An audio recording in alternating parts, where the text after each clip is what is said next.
And you've actually been on MSPs in conversation before. We're going to we talked about verticals then, and I'm going to ask you some questions about being in a vertical now. Maybe that's changed. Maybe it's still relevant. But you've been focusing on healthcare for, I'm going to say decades. Decades, yeah. Yeah? How long has it been? So we started in 92. 92? Yep. So I was barely even born then. Founder started in 92. Obviously wasn't the founder. So I came into medical sort of around 2002. Officially merged in to this business in 2009. I don't think I'm ever going to escape medical. So well, I assume it's medical part of is who I am now. Given that your company name is Ozdoc. That's right. Yeah. So what are the real advantages and why did you go down the vertical route? Was it just coincidence or? Look, the vertical route was very much based around filling a need. So healthcare providers couldn't get decent IT support, especially for their niches. It's a little bit different to your normal sort of MSP. When you talk about things like, priority one issues and critical issues. I'm assuming you're talking about life and death, right, in medical? Yeah, very different. So what a priority one is to a doctor or a surgeon Not a printer issue. Is very different to, well, it can be a printer issue, right? Well, yeah, I guess if it's a script or something, right? Yeah. But, if you've got somebody in surgery, for example, and they're operating off of a laptop or a device or something along those lines, and that individual device goes down or loses connectivity, that is a critical situation. Whereas in a normal ISP, a normal MSP, you lose a local device, that's not critical. Yeah, Somebody can just go and jump on another machine. That's a very different... So there's very different dynamics in the medical side of things. Interesting. So knowing the ins and outs of how that works and how you need to adapt to that, it's completely different to being a standard MSP that deals with. I would have thought you'd be much grayer than you actually are, being in there, focusing in life and death situations like that. But if that's the negative or the scary bit, what are the positives, particularly for the business? Oh, look, the positives are, well, I used to say that it was recession-proof, right? You're in healthcare and that side of things. So for somebody looking after that healthcare side of things, it is a little bit recession-proof. That being said, introduce things like the COVID incident that we went through and that side of things, where everything got locked down and people couldn't go and see doctors. Yeah, you guys and that would side have been of things. like critical. There was impacts around that side of things. So nothing in society is completely recession-proof. Yeah, fair. Yeah. So what about things like marketing and that side of it? I'm a marketer. I target a vertical, so I've got to be honest in that sense. Yeah, we like to tell our story of who we are. We've only really started formally marketing.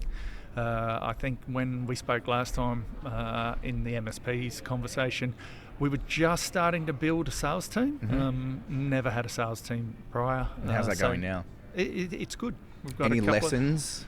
It was about 2 years ago that we did it. Yeah, it would have been about 2 years ago. Yeah, any lessons in that time? I think we're on revision 4 now. Fair. Dealing with salespeople and account managers, very different to dealing with techs.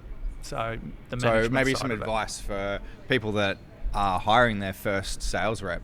I assume you kind of owner-led sales previously? Yeah, 100%. Yeah, so what did that transition look like? We still are quite a bit owner-led sales because building a team. Yep. All right. No formal marketing up until recently. So we're 3-4 months in to formal marketing. So just getting that revamp of the brand awareness and that side of things, updating our conference materials and things like that, because that all sort of fell on my shoulders. And there's only so many hours in the day. Oh, I tell you what, it's a lovely 27 thing. hours, right? It's a lovely thing to hand it over. So it's still it's still very involved telling your story, but having that team to support as well.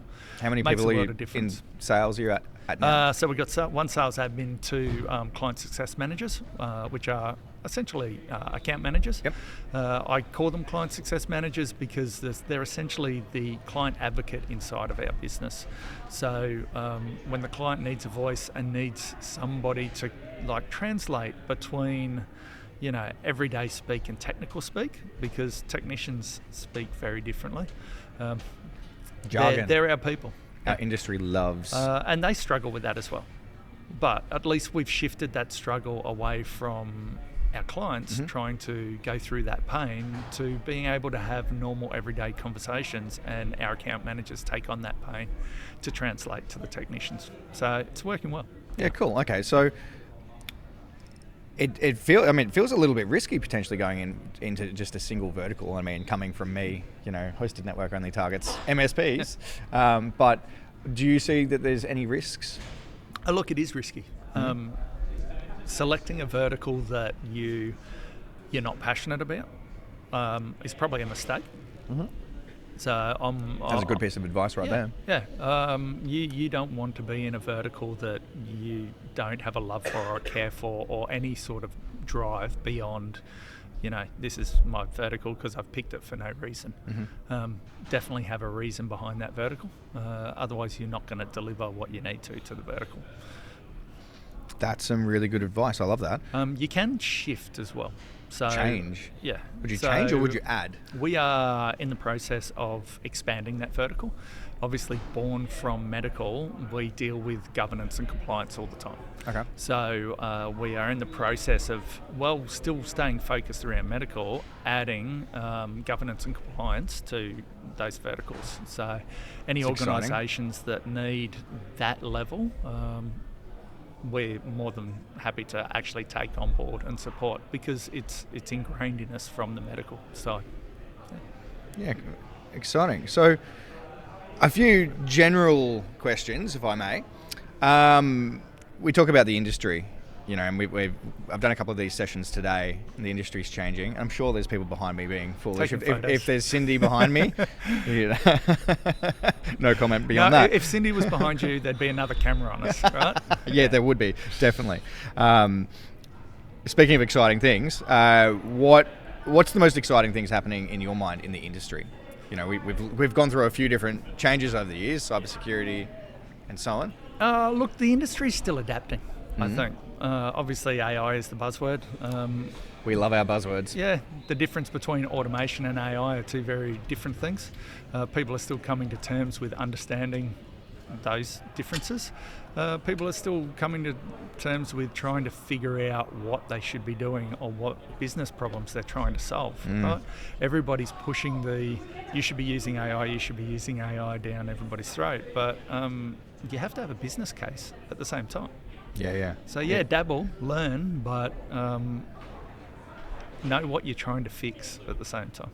Okay, so that's a good lead into my next question. So if there was one thing you could fix in our industry, what would it be? Ooh. No wrong answer. Look, honestly, I don't think there is any one thing. Our industry's built around change, rapid change. It's one of the best things about the industry. Yeah. I wouldn't change or fix that at all. I love the change. Embrace the chaos. Yeah, exactly. Embrace the chaos.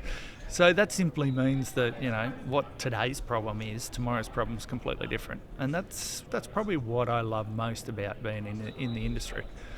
Yeah, I'd agree with you there. There's never 2 days that are the same. So, okay, last question.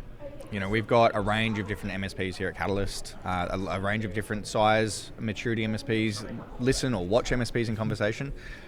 Have you ever been given one piece of advice that is particularly for business that's ever stuck with you that you could share? Ooh, I've been given a lot of advice. I know. There's that. What is that?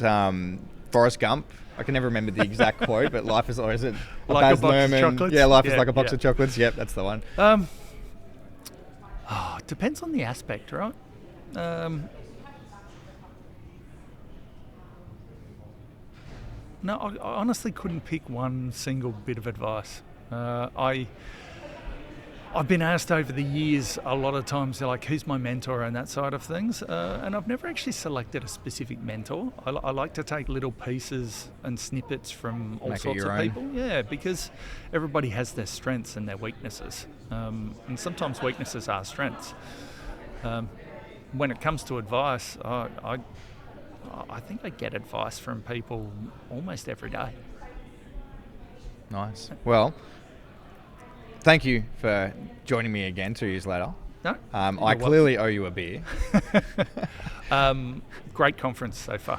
Thank you. Thank you. The keynote, absolutely fantastic. Yeah, we've had that feedback from a few people. Who would have thought that IT guys would relate to a sports guy? Well, let's face it, in running a company in an MSP, you're building a team, always. Yeah, damn straight. So almost everything relates to the same thing that sports teams go through, even down to things like salary caps, right? Yeah, cool. Well, with that, thank you. Appreciate it. I'll let you get back to the main sessions. And thanks for letting me pull you away. No worries. Cool. Thanks, Ben. Thanks, mate.